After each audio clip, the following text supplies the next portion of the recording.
British দ্বিতীয় রানী Elizabeth তিনি শুধু যুক্তরাজ্যের নন, ছিলেন প্রায় ৩২টি দেশের রানী। মৃত্যুর আগ পর্যন্ত তার রাজত্ব ছিল ১৪টি কমনওয়েলথ রাজ্যের উপর। বিশ্বে ক্ষমতাশালী ও প্রভাবশালী এই নারী কার প্রেমে পড়েছিলেন? এলিজাবেথের হৃদয়ে জুড়ে ছিলেন ডেনমার্ক ও গ্রিসের প্রিন্স ফিলিপ। তখন ফিলিপ ছিলেন ছন্নছাড়া এক রাজপুত্র, তবে ছিলেন অসাধারণ মেধাবী। ভাগ্যের নির্মম পরিহাসে গ্রিস থেকে বিতাড়িত হয়ে তিনি পড়াশোনা করছিলেন স্কটল্যান্ডের এক বোর্ডিং স্কুলে। তার জীবন ছিল বিশৃঙ্খল, যেন মরুভূমিতে পথ হারানো। সেই শূন্যতায় হঠাৎ বৃষ্টির মতো এলিজাবেথের আবির্ভাব ঘটে তার জীবনে। ফিলিপের জন্ম ১৯২২ সালের ১০ জানুয়ারি গ্রিসের করফু দ্বীপে। তিনি ছিলেন গ্রিসের প্রিন্স অ্যান্ড্রু এবং ব্যাটেনবার্গের প্রিন্সেস এলিসের কনিষ্ঠ সন্তান এবং একমাত্র ছেলে। ৪ বছর পর ১৯২৬ সালের ২১ এপ্রিল লন্ডনের মেফেয়ার এলাকার 17 ব্রুটন স্ট্রিটে জন্মগ্রহণ করেন ভবিষ্যতের রানী দ্বিতীয় এলিজাবেথ। এরপর ১৯৩০ সালে জন্ম হয় এলিজাবেথের ছোট বোন মার্গারেট রোজের। এলিজাবেথ এবং মার্গারেট বেড়ে ওঠেন রাজকীয় পরিবেশে। এলিজাবেথ ছিলেন বাবা ও দাদা পঞ্চম জর্জের সবচেয়ে আদরের নাতনি। অন্যদিকে রাজপুত্র হওয়া সত্ত্বেও প্রিন্স ফিলিপের শৈশব ছিল কষ্টে ভরা। গ্রিসে এক অভ্যুত্থানের কারণে তাদের পরিবার দেশ ছাড়তে বাধ্য হয়। মাত্র ৮ বছর বয়সে ফিলিপকে দেখতে হয় কঠিন বাস্তবতা। তার মা মানসিক অসুস্থতার কারণে হাসপাতালে ভর্তি হন, আর বাবা চলে যান ফ্রেঞ্চ রিভিয়েরাতে প্রেমিকার সঙ্গে।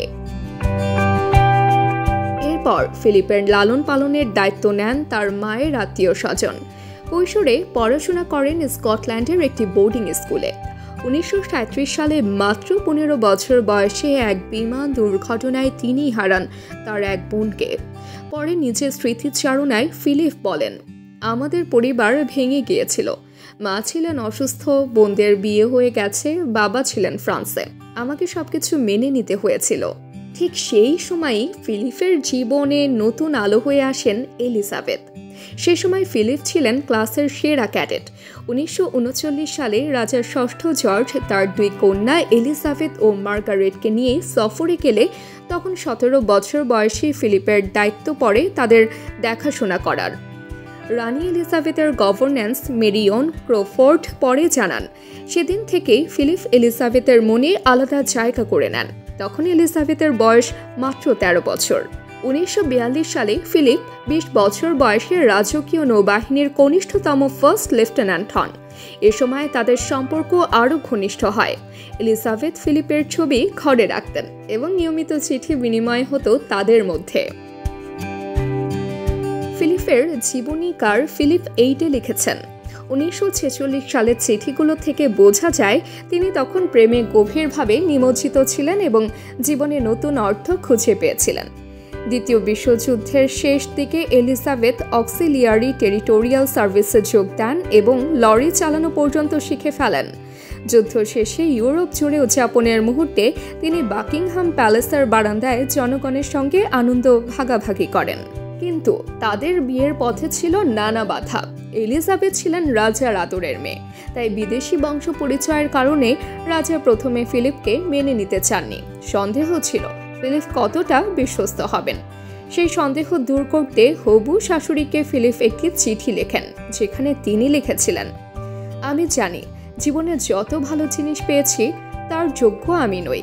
যুদ্ধ থেকে বেঁচে আসা, প্রেমে পড়া, এত কিছুর পর আমার মনে হয় পৃথিবীর অন্য সব সমস্যাই তুচ্ছ। অবশেষে ১৯৪৭ সালের ২০ নভেম্বর তাদের প্রেম পূর্ণতা পায়। ওয়েস্টমিনস্টার অ্যাবেতে জমকালো আয়োজনে বিয়ে করেন এলিজাবেথ ও ফিলিপ। সেই বিয়ের পর ফিলিপ পান ডিউক অফ এডিনবরা উপাধি। বাবার মৃত্যুর পর রানীর দায়িত্ব কাঁধে নিলেও এলিজাবেথ সবসময় পাশে পেয়েছেন ফিলিপকে। জীবনের নানা টানাপোড়েন, ভুল বুঝাবুঝি থাকা সত্ত্বেও তাদের সম্পর্কের বন্ধন অটুট ছিল। পৌত্র যুবরাজ উইলিয়াম বলেছিলেন, দাদু এমন অনেক কথা বলতেন যা দাদিকে হাসাতো। তাদের দৃষ্টিভঙ্গির পার্থক্য ছিল সম্পর্কের সৌন্দর্য। রাজপরিবারের একান্ত সচিব একবার মন্তব্য করেছিলেন, পুরো পৃথিবীতে কেবল প্রিন্স ফিলিপই রানীকে একজন সাধারণ নারী হিসেবে দেখতেন এবং সেইভাবে আচরণ করতেন। দীর্ঘ ৭৪ বছরের দাম্পত্য এবং ৮২ বছরের ভালোবাসার গল্পের শেষ অধ্যায় শুরু হয় ২০২১ সালের ৯ এপ্রিল।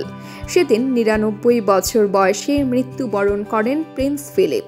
স্বামীকে হারিয়ে এলিজাবেথ ছিলেন ভীষণ একা, কিন্তু সেই একাকিত্ব বেশি দিন স্থায়ী হয়নি। ২০২২ সালের ৮ সেপ্টেম্বর স্বামীর মৃত্যুর ১৭ মাস পর রানী দ্বিতীয় এলিজাবেথও চলে যান না ফেরার দেশে। তাদের প্রেম কাহিনী আজও বিশ্বের সবচেয়ে অমর রাজকীয় প্রেমের গল্পগুলোর একটি।